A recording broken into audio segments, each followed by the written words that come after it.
Magandang hapon. Welcome sa Lotto Result Today PH.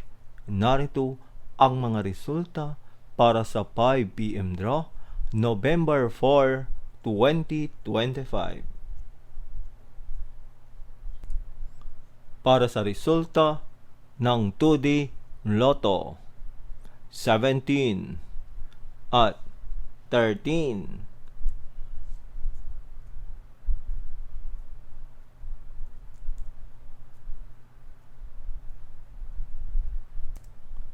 Para sa resulta ng 3D Lotto, 2, 3, at 8.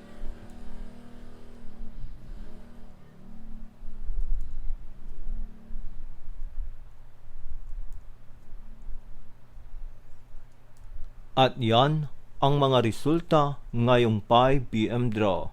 Para lagi kang updated sa mga Lotto draw result, mag-like and subscribe. Maraming salamat po sa panunood.